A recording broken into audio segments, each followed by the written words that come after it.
Tá no ar o Mata-Mata com Evair, seja muito bem-vindo. Hoje é quinta-feira, 21 de agosto de 2025. Sou Rafael Tomazetti, nós vamos juntos pela próxima hora com muita informação para você.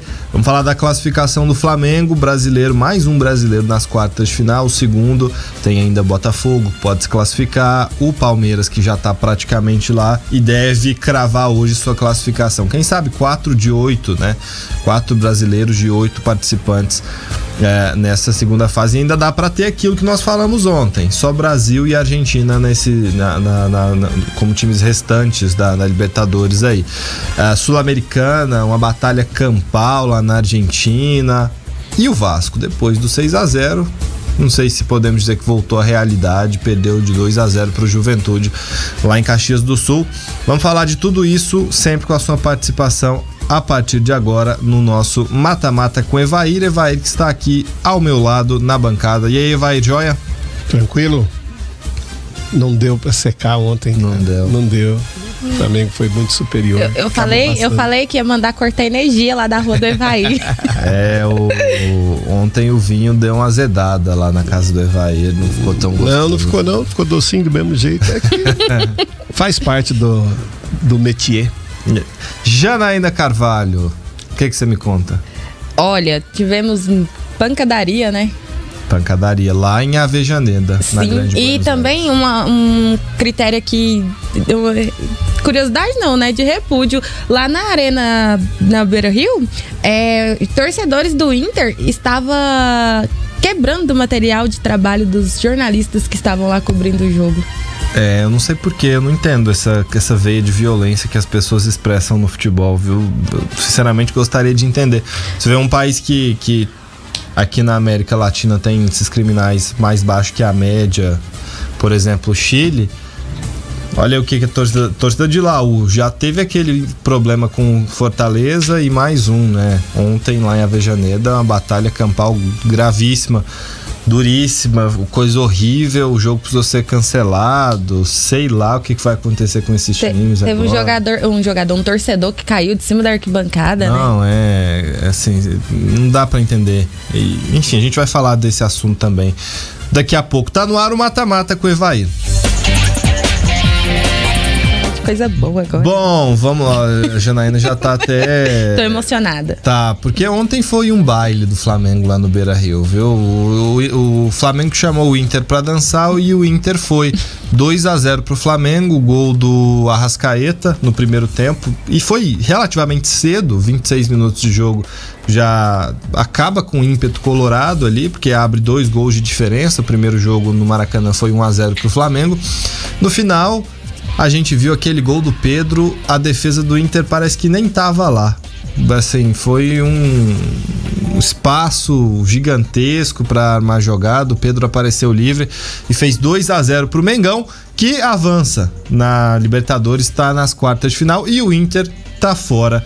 Para quem esperava um jogo mais equilibrado, o Flamengo foi lá e falou: calma, não é bem assim. Não é bem assim, a gente é muito superior. E deu Flamengo.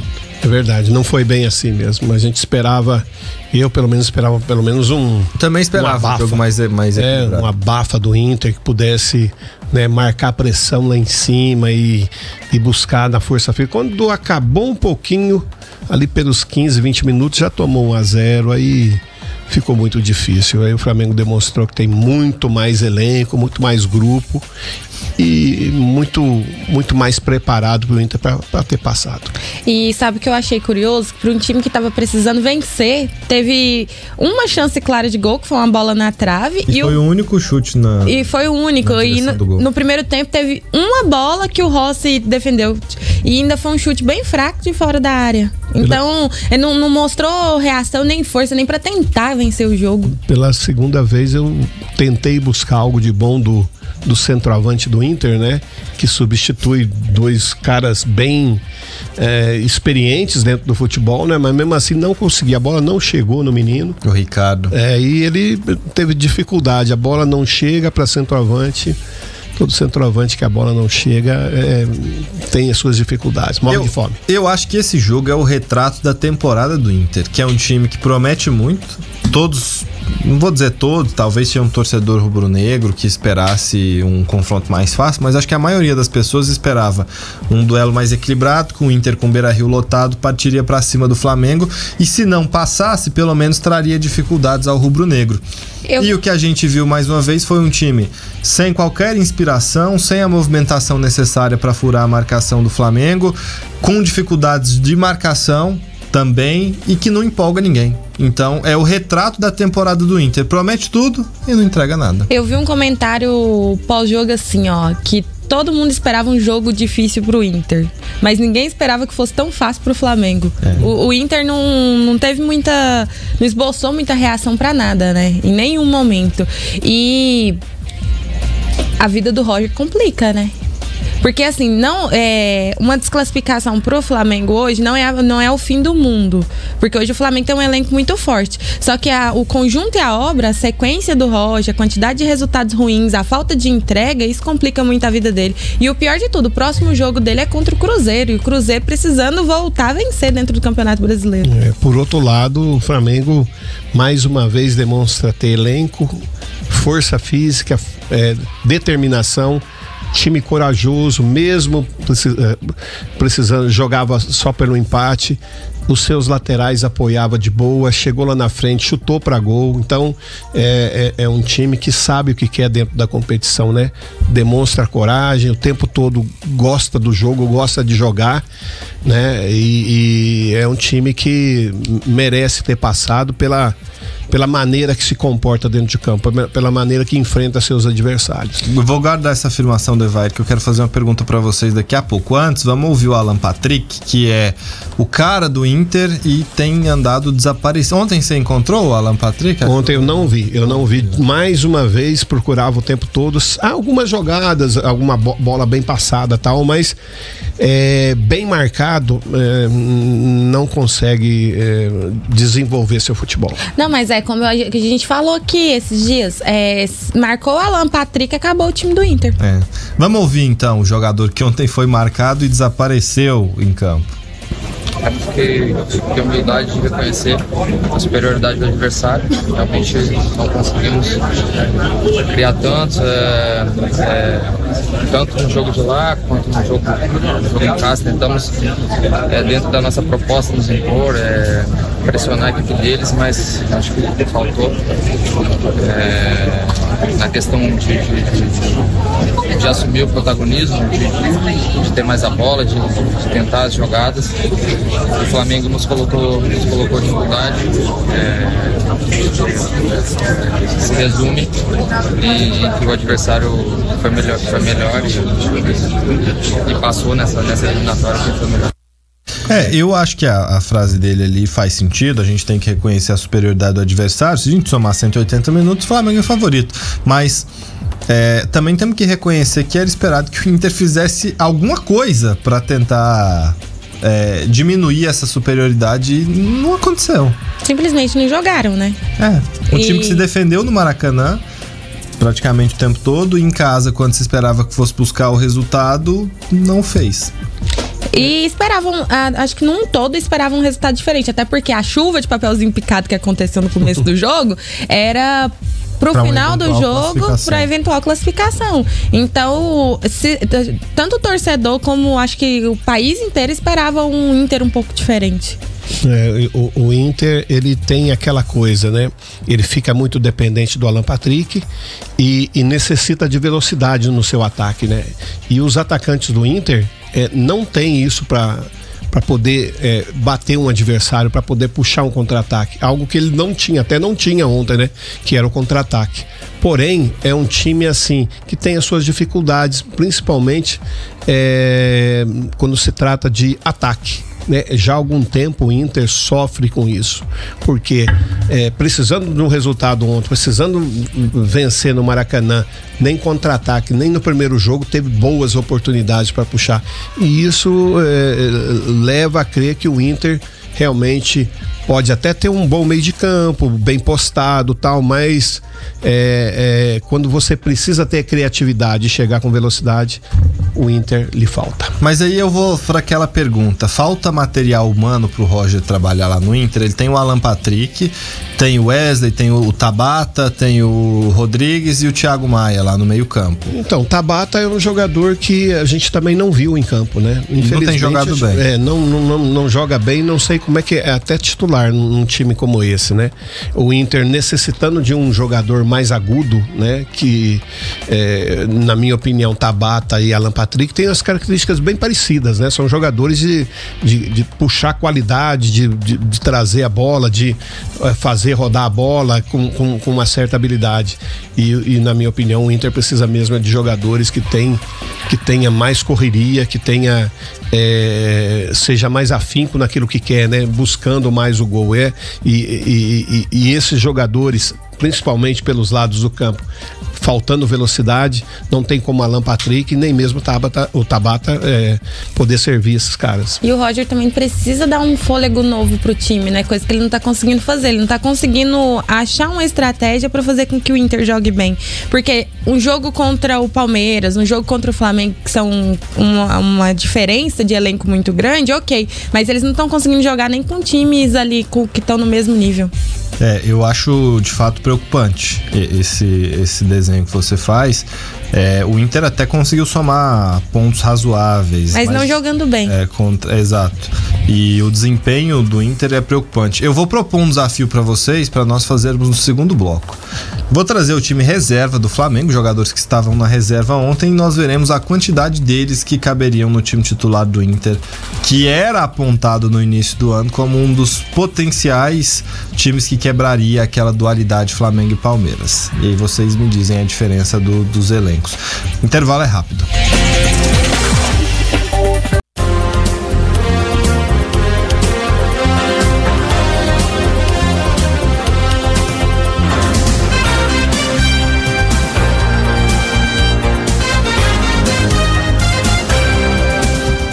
Bom, quem tem um bom banco geralmente leva melhor em campeonatos de longa distância, em calendários sobrecarregados como o nosso.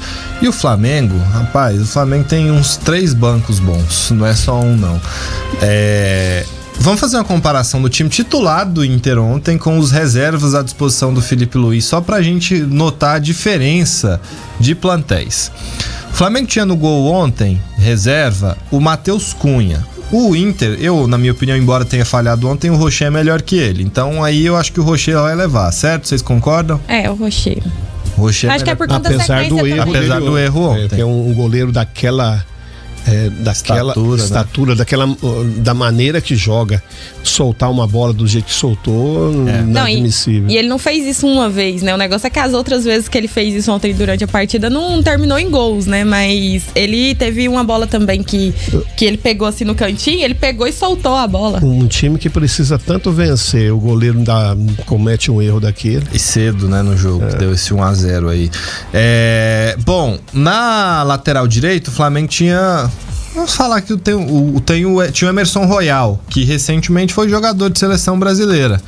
E o Inter tinha o Aguirre.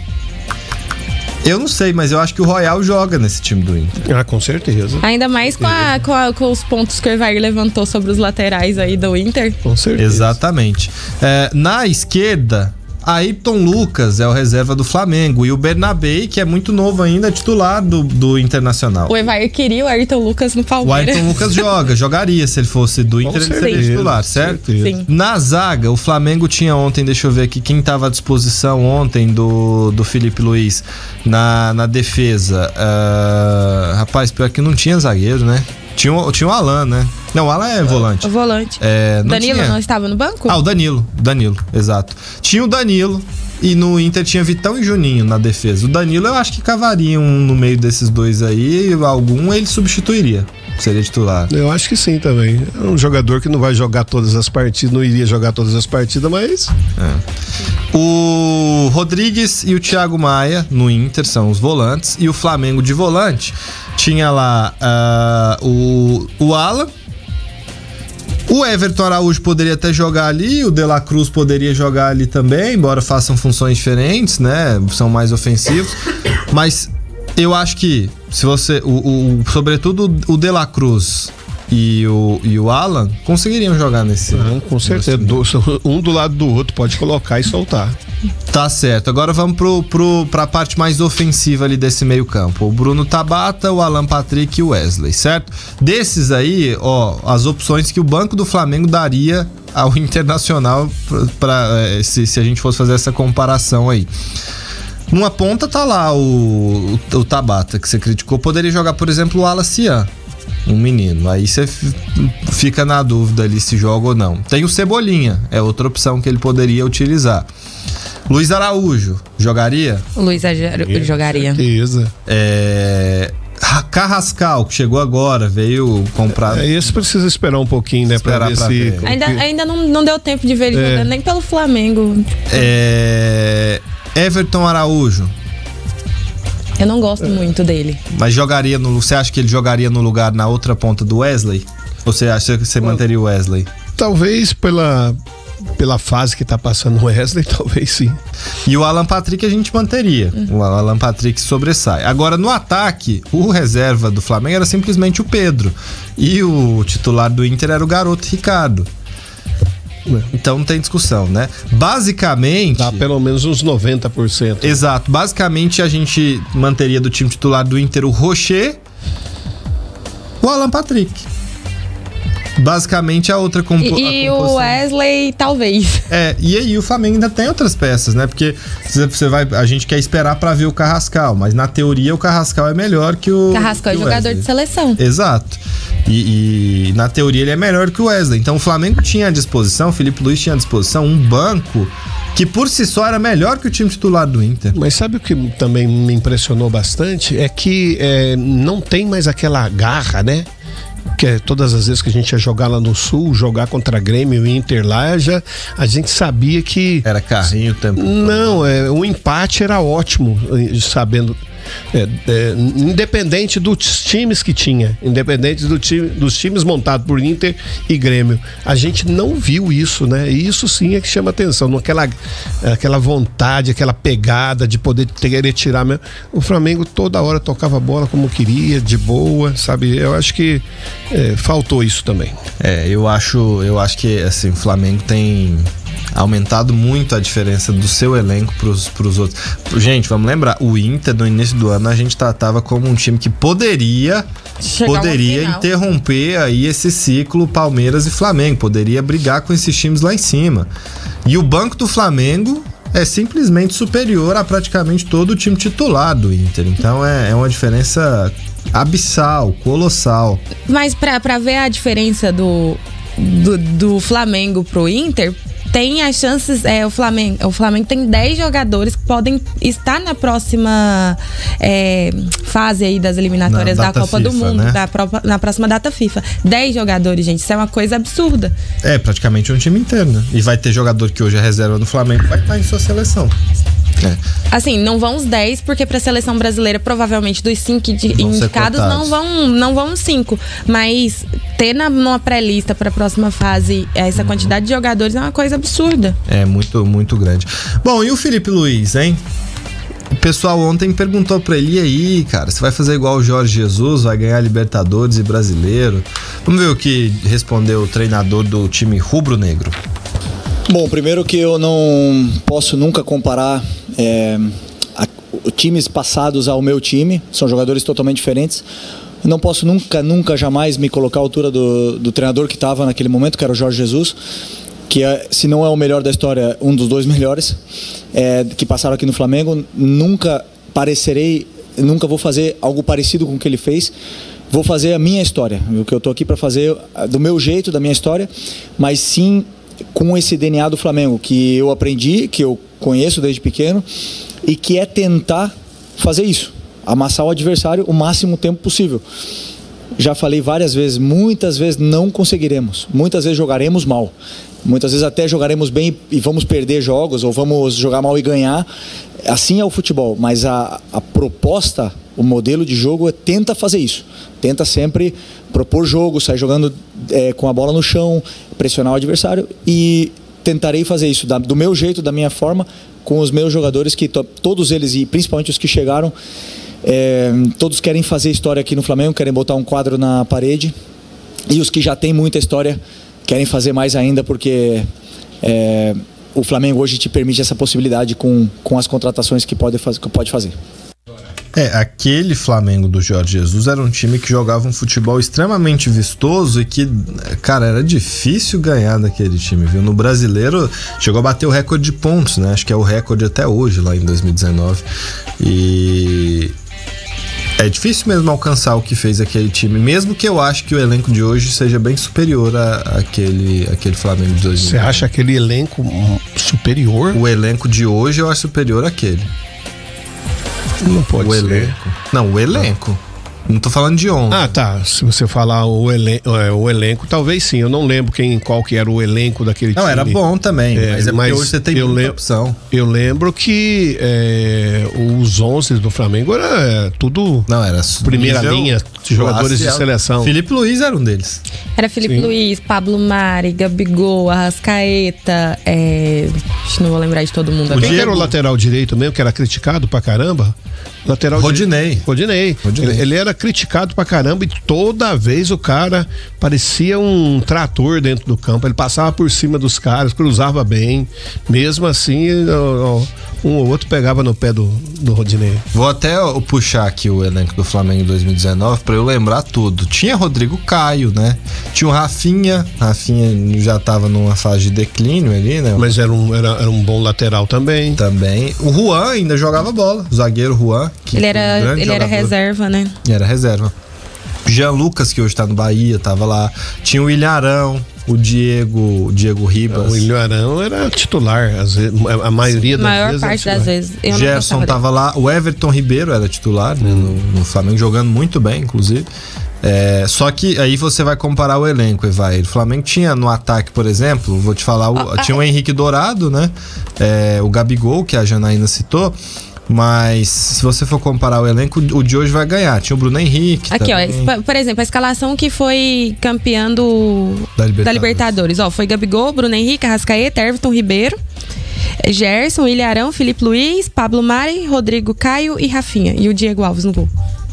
De 11 para 11, eu acho que até o 11 do Jesus era até melhor, porque eram jogadores mais consolidados, cabe discussão. Mas o elenco de hoje eu acho que é mais fato. Eu acho que tem mais opções qualificadas pro Felipe Luiz do que não que aquele time não tivesse, mas eu acho que hoje é mais fato. Sobretudo do meio pra frente. Tem mais opções pra poder trabalhar formas de jogar diferente, né? O Jorge Jesus não tinha tanta. E tinha o Gabigol numa grande fase, né? Com o Bruno Henrique servindo sempre, então ele colocava pra dentro sempre. Então essa é uma boa comparação, porém, olha, não sei se aquela lá de trás é melhor do que essa, não. Porque olha o banco, tinha o César, Rodinei, Rodolfo que era zagueiro, né? Matheus Tuller, René, Diego. Não dá pra comparar com o banco. Vinícius Souza, Renier, Pires da Mota, Vitinho, Lincoln e o Berril. Até pelo que eles fizeram, não dá pra comparar com o banco que o Flamengo teve contra o Inter, né? O elenco do Flamengo hoje é muito mais fácil. Eu acho que o elenco de hoje é melhor. Também acho. Eu acho que o 11 contra 11 aí dá uma discussão boa. Os que são titulares hoje com os que foram titulares em 2019. Mas no elenco o Felipe Luiz tem um time melhor. Hoje, até porque o Flamengo continuou crescendo, né, suas receitas e buscou mais jogadores. Esse meio de campo aqui é melhor do que Everton Ribeiro, Arrascaeta e Gerson? Acho que não. Esse meio de campo porque o Arrascaeta tava no auge. Isso era um meio de campo. O Gerson joga muito e na época continuava jogando muito. E o Bruno Henrique também tava numa fase espetacular. Vamos pro intervalo, daqui a pouco a gente volta.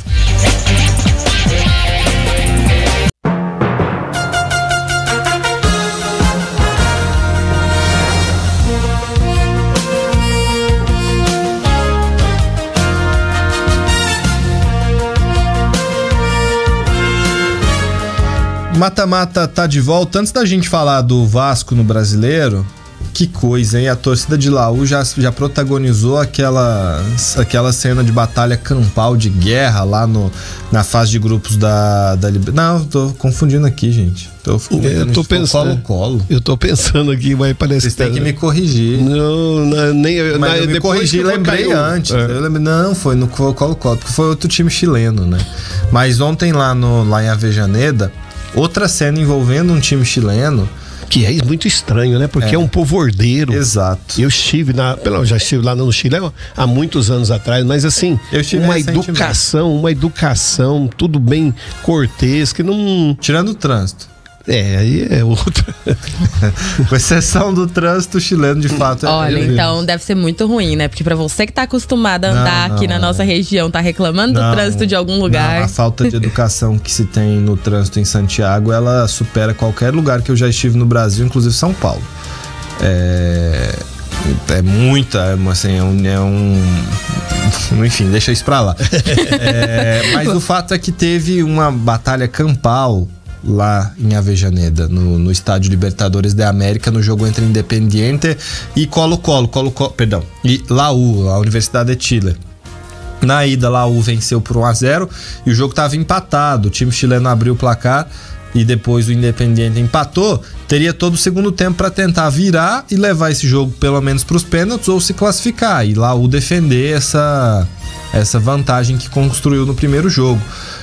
Só que aí os torcedores começaram uma briga, assim, que a gente viu acontecer muito aqui, mas fazia tempo que eu não via uma entre duas torcidas, assim, porque aquela do Colo-Colo foi só a torcida do Colo-Colo, né? Aqui numa competição da Conmebol. Teve cadeira arremessada, teve torcedor que caiu, teve gente ensanguentada pra todo lado. E aí, o juiz não teve outra medida a tomar a não ser cancelar, suspender a partida, e a gente não sabe o que vai ser feito. Agora, na minha opinião, as duas equipes deveriam ser desclassificadas. Por quê? Tinha pedra na mão de torcedor, pedaço de pau na mão do torcedor. Como que eles conseguiram entrar no estádio assim? Eu acho que só esse tipo de punição pode começar a mudar essa cultura. E a gente vê a galeria de fotos da confusão. E tem que prender os caras. Também, porque quem arrumou confusão também tem que pagar. Até pelo que aconteceu. Porque hoje não dá pra você falar que você não identifica. Porque o que tem de câmera nos estádios, o que tem de foto dessas pessoas com pedras na mão... Tem uma galeria de fotos da briga de ontem, que tá disponibilizada aí pra todo mundo que quiser ver na internet. E tem, por exemplo, um torcedor que tá de cueca, com o rosto machucado, todo ensanguentado. Tem um outro que tá com um pedaço de pau, que o pedaço do pau é do meu tamanho. 1,32 m. Não que seja muito grande, mas... Gente, é uma coisa absurda. Como que conseguem entrar e fazer e arrumar uma confusão dessa proporção? Tem um vídeo também circulando na internet de um torcedor que tenta escapar, que acho que colocaram fogo na arquibancada. Sim. E ele tenta escapar e ele vai chegando pra trás, ele cai de cima da arquibancada. E alguém disse por que começou tudo isso, da onde veio esse indício? Essa informação não tem, né? Não, a gente ainda tá por uma espera de um relatório mais detalhado da Conmebol. Ainda sem um motivo claro do início da briga, mas foi tão grande que até o presidente do Chile já foi às redes sociais, pronunciou, Gabriel Boric, que criticou a Conmebol também pelo ocorrido, diz que vai atuar para verificar todos os cumprimentos das ordens contra os chilenos, né, que estão lá na Argentina, enfim. A Conmebol, por sua vez, confirmou o cancelamento do jogo e afirmou, através de uma nota na madrugada, que os órgãos judiciais da entidade vão decidir a classificação. Então não vai ter mais jogo, não vai ser retomado. Eu acho que poderia fazer assim, ó, o confronto que teve de quem iria de quem iria se classificar para a próxima fase, passa os dois e desclassifica esses dois. Não sei se cabe dentro do regulamento, não, né? Não tem essa previsão. Você poderia desclassificar ambos e o Aliança Lima iria automaticamente para a semifinal, né? Que o Aliança Lima ontem eliminou. Também é uma opção justa. Exato. O Aliança Lima do Peru, que será o adversário de quem passar entre quem a Conmebol decidir que deve passar entre... Agora eu não sei como é que a Conmebol vai decidir quem é que deve passar, porque o mando era do Independiente, geralmente você pune o mandante, né? Que deixa entrar as coisas e tal, mas a torcida de Laú tava lá. Fazendo parte de toda a confusão. Fazendo parte de toda a confusão. E a torcida do Independiente também, então como é que você vai encontrar a justiça de punir só um dos dois, né? Numa hora dessa, tentar ver todos os fatores que fizeram ocorrer essa bagunça para não ser injusto com alguém, né? Porque pode ser que um desses times aí não tenha nada com isso, né? Alguém começou e precisa se pagar, na minha opinião.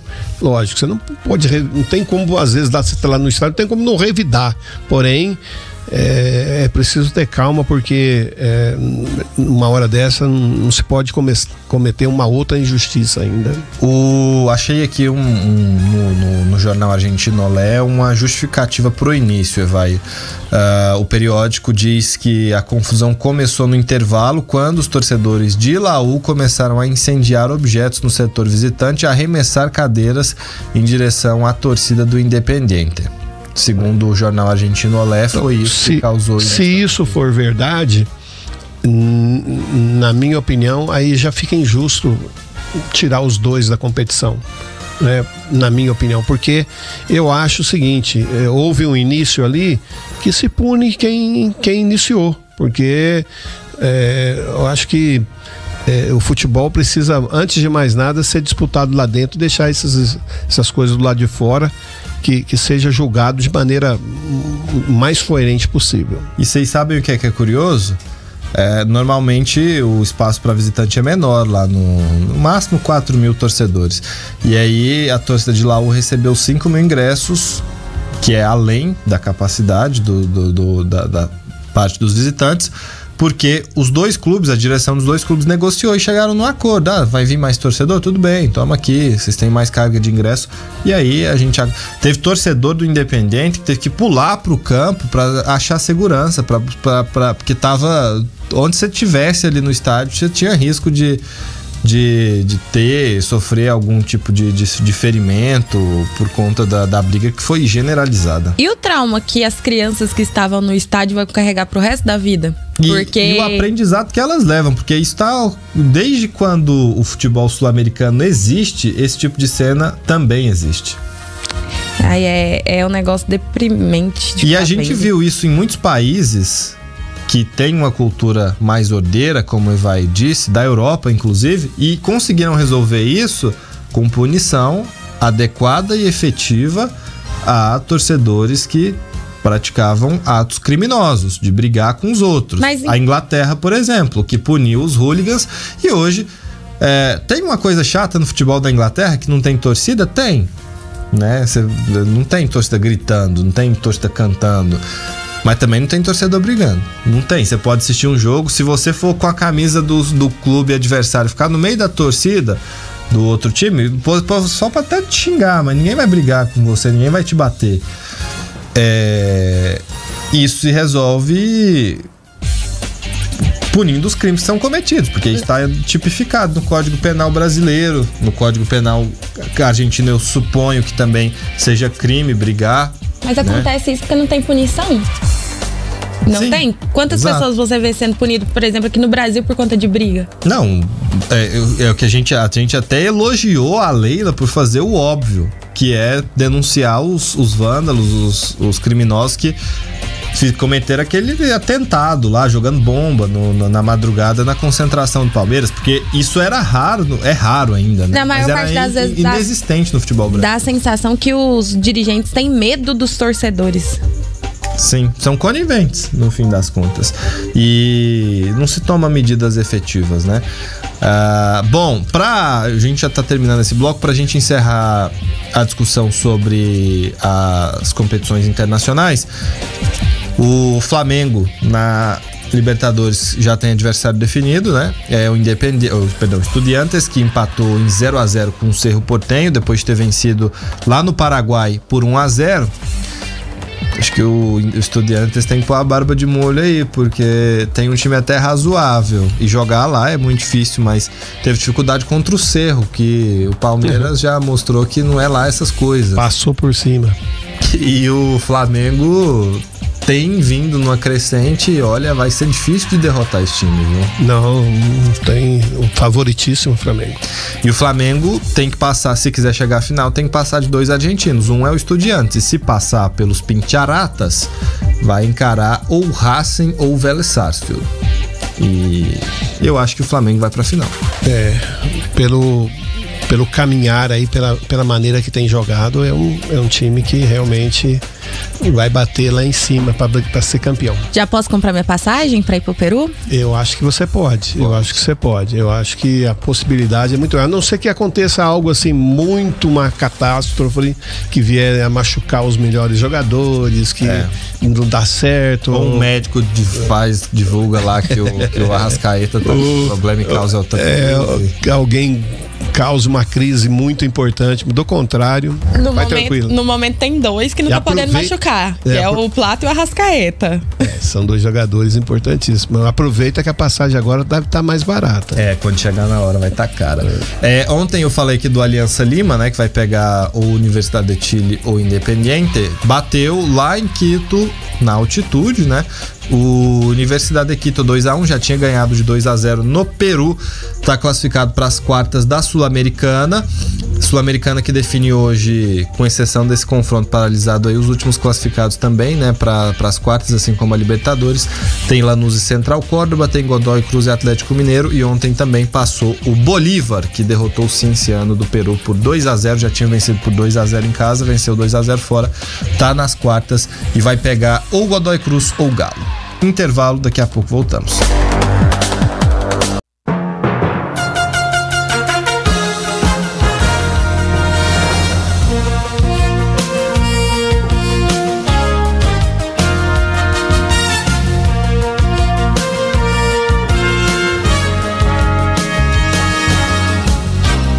Mata-mata tá de volta. E ontem, apesar de tantos jogos continentais, foi noite de Brasileirão. Você sabia, vai? Você lembrava que ia ter Juventude e Vasco? Quando eu me dei conta, o Juventude já fez 2-0.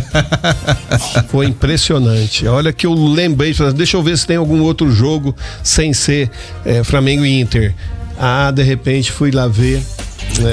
O Vasco já tava tomando de 2. 15 minutinhos pra fazer 2-0. Não, e o desempenho do Vasco nesse jogo foi sofrível. Não, mas você acredita que a posse de bola foi de 77% para o Vasco? Sim. Que não quer dizer nada, né? Justamente. Né? Ter posse de bola no futebol não é nenhum... Não é sinônimo de que você amassou o seu adversário. Até porque quem chutou mais no gol foi o Juventude.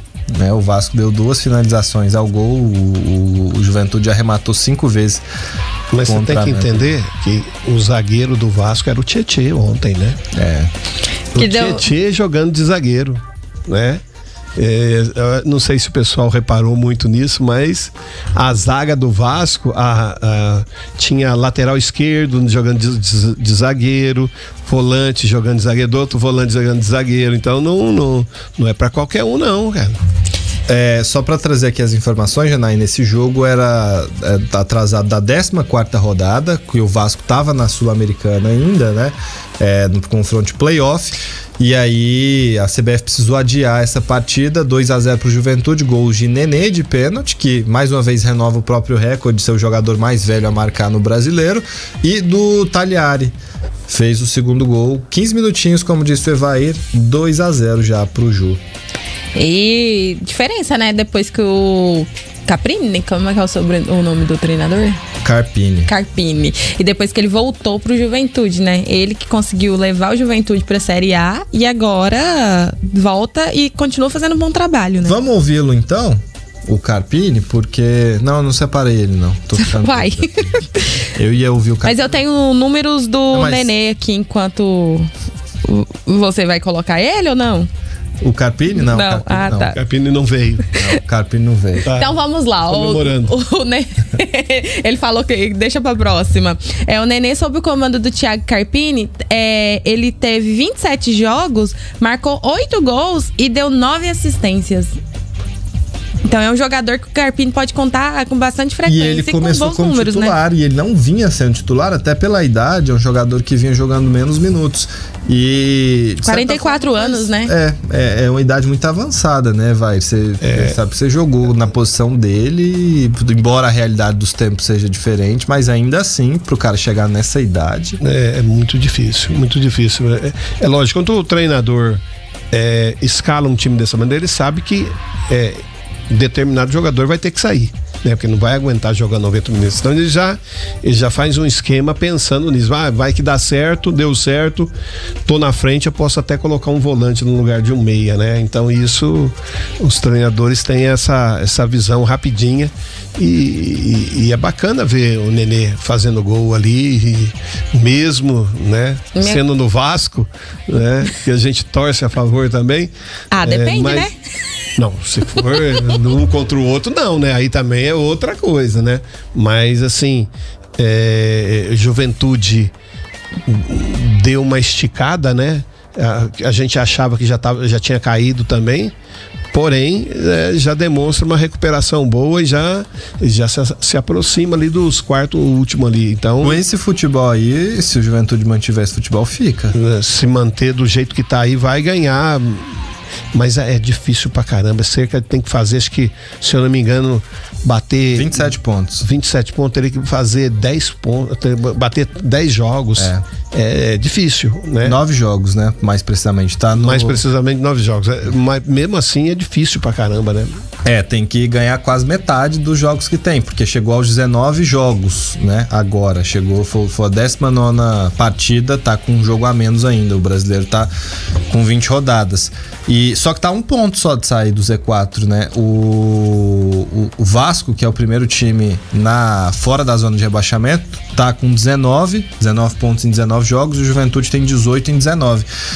O Santos, que tem um pouquinho a mais, tem 21. Então, se o Juventude ganha um jogo, ele não vai passar o Santos, porque a diferença de saldo de gols é muito grande. O Santos tomou de 6, mas tem só menos 9 de saldo.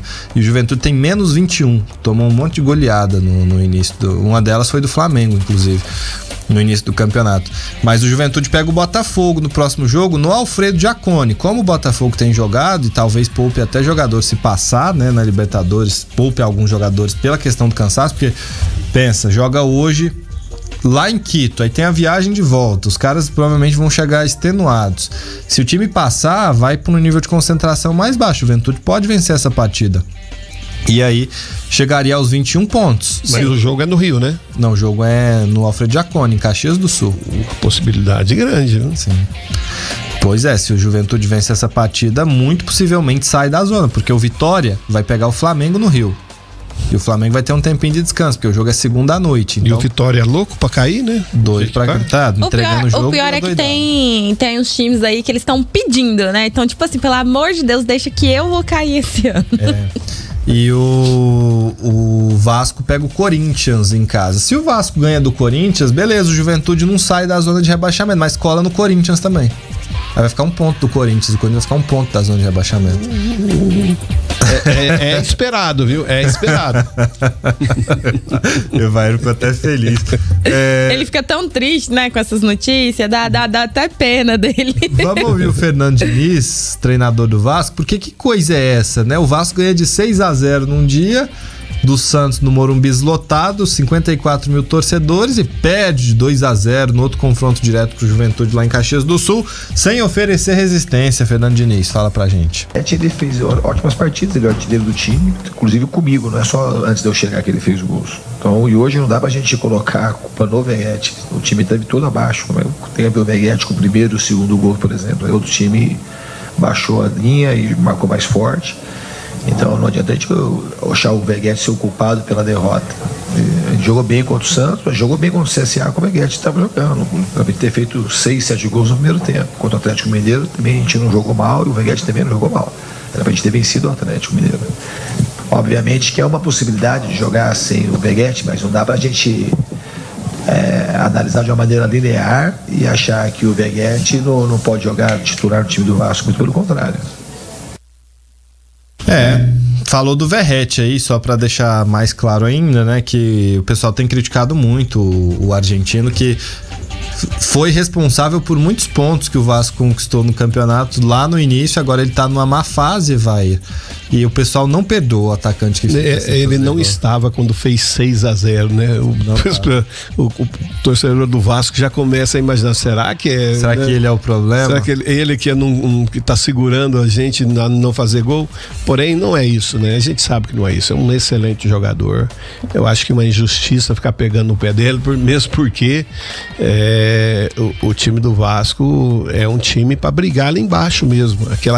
Aquele 6-0 lá foi algo assim que aconteceu naquele dia, que dificilmente vai acontecer de novo, porque o Vasco, o elenco do Vasco é pra brigar ali embaixo mesmo. A realidade não é essa, né? É que se você for pegar o Vasco aí do campeonato do ano todo e for comparar, o Vasco nunca foi competitivo em nenhum momento. Foi um achado esse jogo aí do 6-0. E não é que o Vasco tá muito acima, é que o Santos tá muito abaixo.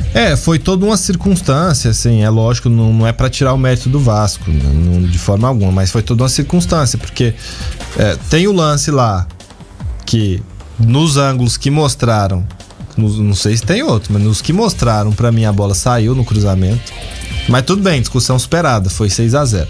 Tem a possível expulsão, tem os gols que o Santos perdeu no início do segundo tempo. Guilherme, inclusive, foi muito cobrado, a gente falou aquilo por isso. Então, tem todo um conjunto de fatores. Aí o Santos, depois no segundo tempo, o emocional foi lá embaixo e o Vasco aproveitou, foi competente, totalmente competente nisso. Mas a realidade, como vocês disseram, do Vasco não é essa, né? A realidade do Vasco hoje não é de chegar em qualquer adversário e ganhar de goleada. Nem o Flamengo ganha de goleada de todo mundo, o Palmeiras também não ganha de goleada de todo mundo. Sofrem para ganhar alguns jogos, né? E não adianta o torcedor pensar que vai ser isso. Agora eu acho injustiça um pouco culpar o Verratti, porque todo mundo tem uma fase.